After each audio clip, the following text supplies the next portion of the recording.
What is up, everyone? It's GBALL VISION, and I am back today to start a new knife series that I'm going to be doing weekly. It's going to be a random knife case review or overview. So I'm going to pick a random knife out of the knife case and then basically just go over the knife, talk about the knife, and so forth. It'll be kind of off the top of my head. It'll be just a fun little series to do because I have so many knives. Um, I was trying to think of something to do where I could, pick a knife out of the case and just go over it, whatever, do a little overview of it. So to start off the first episode, I figured I do have knives up in the top here. Most of those are a little less interesting. So I figured start with the first drawer, and we will start with this guy here.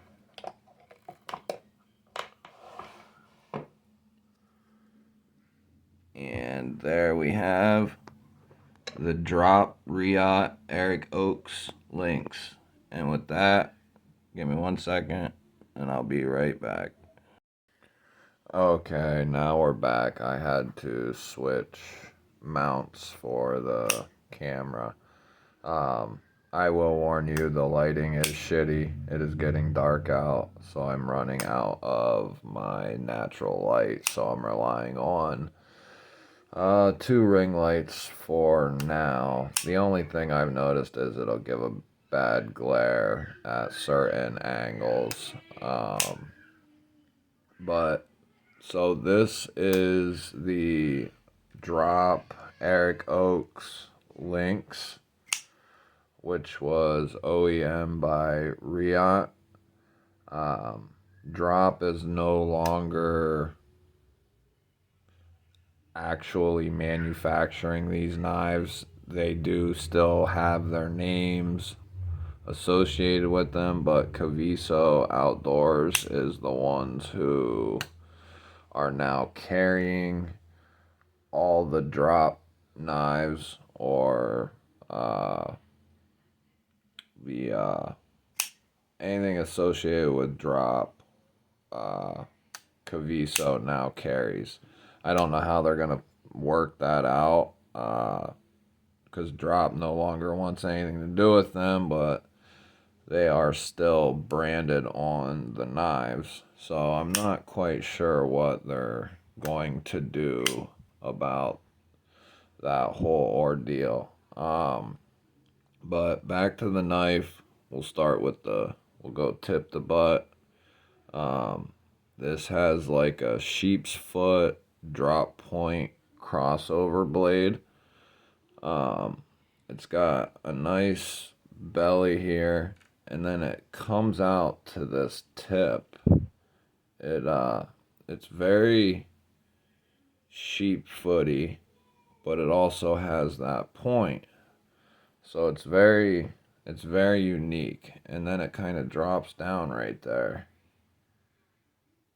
So it's really cool. There's not, at least not that I have, there's not many blade shapes like this one. It is a hollow saber grind, and this knife has an extremely thick stock, but it comes down extremely thin also. I want to say with my crappy calipers, I think I can't locate them right now, but I want to say this was coming in at like 155, and then I think this was coming in under 15, like 13 maybe, or something like that. 15. I don't know if that's 100% accurate, but it is a slicey knife. We can give a quick little. This knife, it does very well on a lot of different materials. I've had this knife for quite a while, and so I've taken it to work with me quite a bit. This actually still has the factory edge on it, and it still, I don't even feel any inconsistencies across the whole blade. I boogered that one up.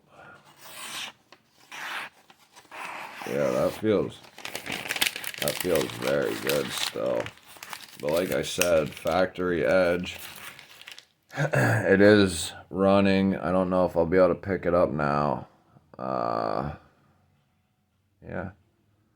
RWL 34, which I believe was Robert Lovelace who created that. I think that's right. It is basically the brother of 154, whether it's CPM 154 or 154 CM.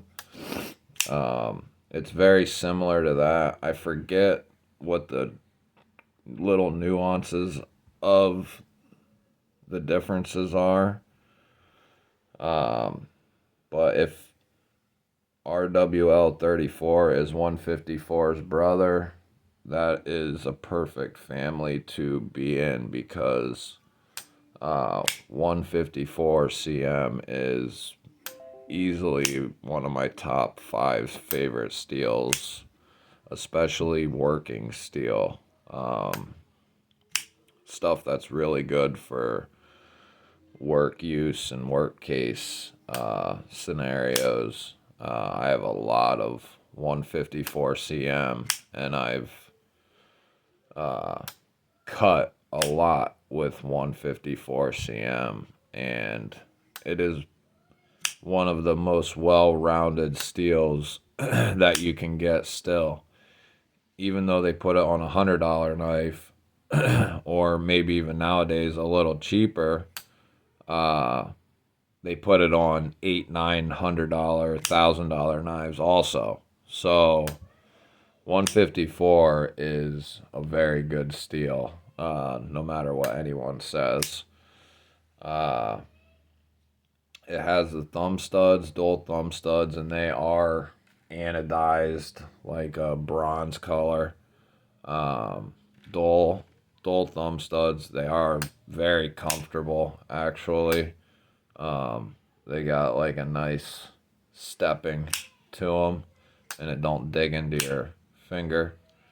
They're real nice. It's got a nice flipper tab.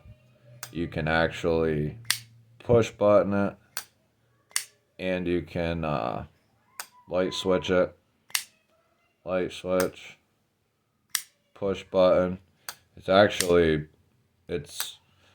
the only thing about this knife that I do not like. It's the only thing. It sucks. Is the detent is just a little late. It's right there. If it was up here, this knife would be awesome. Because of the flipper tab, you have to be very low on the lock bar, or you are going to lock it up.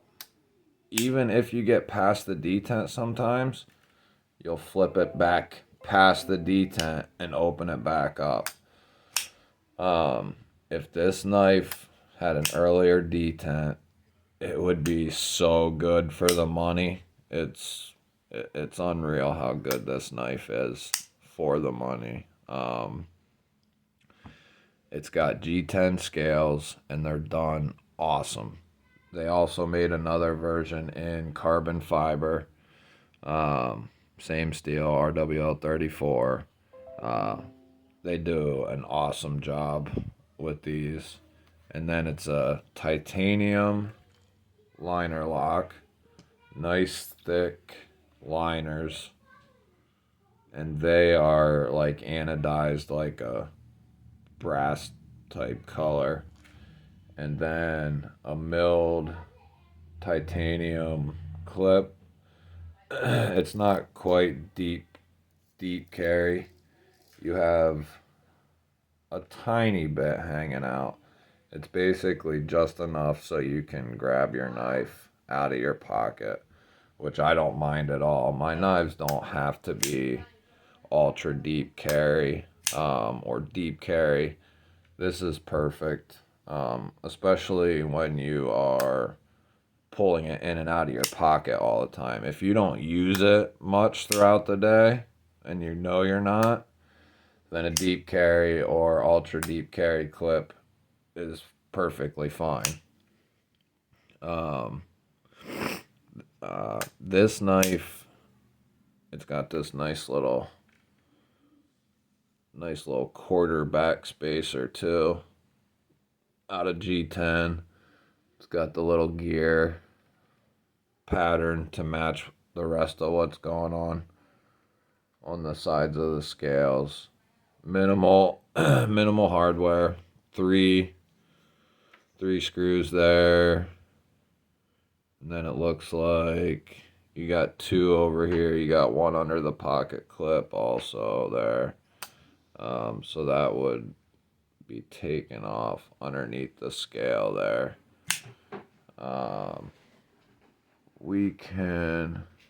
This is not a big knife. It has like a 2.98 inch blade, just a hair shy under 3. And then it's got basically 2.5 inches of cutting edge. It's about a 32nd short of 2.5. And then total length is coming in right about 6.9 or so. 6.9. So it's a smaller knife. I will get what I carried today. The Vox Urban EDC Sagaha F55. I love this knife too. They are almost identical in size.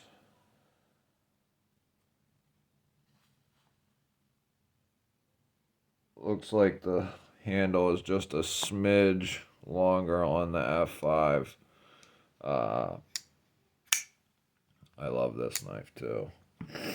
But yeah, like I said, I wanted to be able to do something with the knives I already have, because I can't base all my knife content just solely off of stuff I'm getting in. I have way too many knives to not do something like this with them. So I figured the best thing would be starting a series. Random knife out of the knife case, go over it, talk about how it carries and how well it does or doesn't do stuff. So I figured it would be a cool little series to do. We'll think of a name. If you can think of a name for the series, leave it in the comments below. I'd like to know what you think. And if you're not subscribed and you've made it this far, hit the subscribe button.